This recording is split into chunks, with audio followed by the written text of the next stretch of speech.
بسم اللہ الرحمن الرحیم۔ اگر اللہ نے وہ لے لیا جسے کھونے کا تم تصور نہیں کر سکتے تھے تو یقیناً وہ کچھ ایسا بھی دے گا جسے پانے کا تم نے سوچا بھی نہ ہوگا۔ قربانی کا مکمل ثواب سیدنا عبداللہ بن عمر رضی اللہ تعالیٰ عنہ بیان کرتے ہیں کہ ایک صحابی نے عرض کیا، اللہ کے رسول صلی اللہ علیہ وسلم، میرے پاس قربانی کے لیے صرف بکری ہے، وہ بھی کسی کو دودھ کے لیے آرائیتا دے رکھی ہے، کیا میں اس کی قربانی کر لوں؟ فرمایا نہیں، بلکہ آپ 10 ذوالحج کو یعنی عید کے دن اپنے بال کاٹ لیں، مونچھیں مونٹ لیں اور زیر ناف بال صاف کر لیں تو اللہ تعالیٰ آپ کو مکمل قربانی کا اجر دے گا۔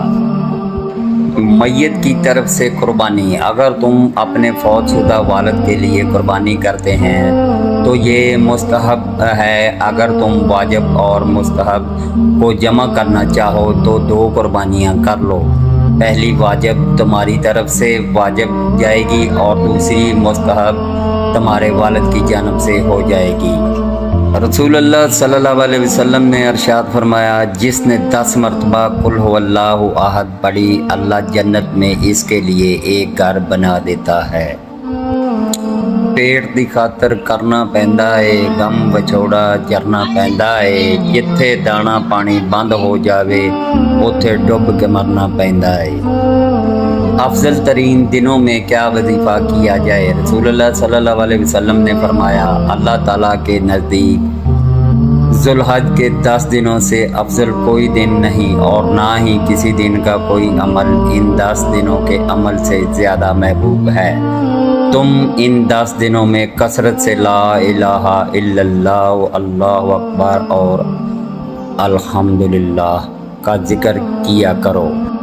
شکوے گلے زندگی سے سکون ختم کر دیتے ہیں، جو گزر گیا اسے بھول جائیں، جس نے دکھ دیا اسے معاف کر دیں، جس کو معاف نہیں کر پا رہے اس کا معاملہ اللہ پر چھوڑ دیں، آپ پرسکون ہو جائیں گے۔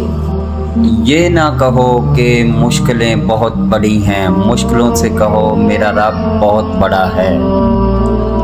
حسبنا اللہ و نعم الوکیل، ہمیں تو اللہ ہی کافی ہے اور وہ بہت اچھا کارساز ہے۔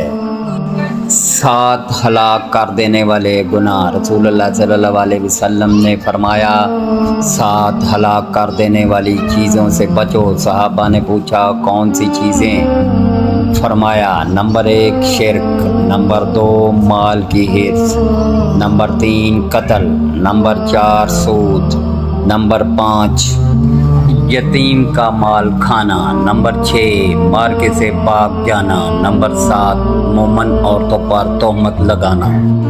رسول اللہ صلی اللہ علیہ وسلم نے ارشاد فرمایا، تمام اعمال میں افضل نماز ہے اور وضو کی حفاظت کرنا مومن کی علامت ہے۔ جائے نماز پر کچھ دیر بیٹھے رہا کریں۔ نبی صلی اللہ علیہ وسلم نے فرمایا، جب تک تم اپنے مصلی پر جہاں تم نے نماز پڑھی تھی بیٹھے رہو اور ہوا خارج نہ کرو تو فرشتے تم پر برابر درود بھیجتے رہتے ہیں، کہتے ہیں اے اللہ اس کی مغفرت کیجئے، اے اللہ اس پر رحم کیجئے۔ دل کی مراد، اللہ تمہارے دل کی وہ مراد بھی پوری کر دے گا جس کے لیے تم دن رات دعا کرتے ہو۔ جس عمل پر نبی صلی اللہ علیہ وسلم کی مہر نہیں لگی وہ کام ساری زندگی بھی کرتے رہیں قبول نہیں ہوگا۔ اللہم صلی علی محمد وعلی آل محمد۔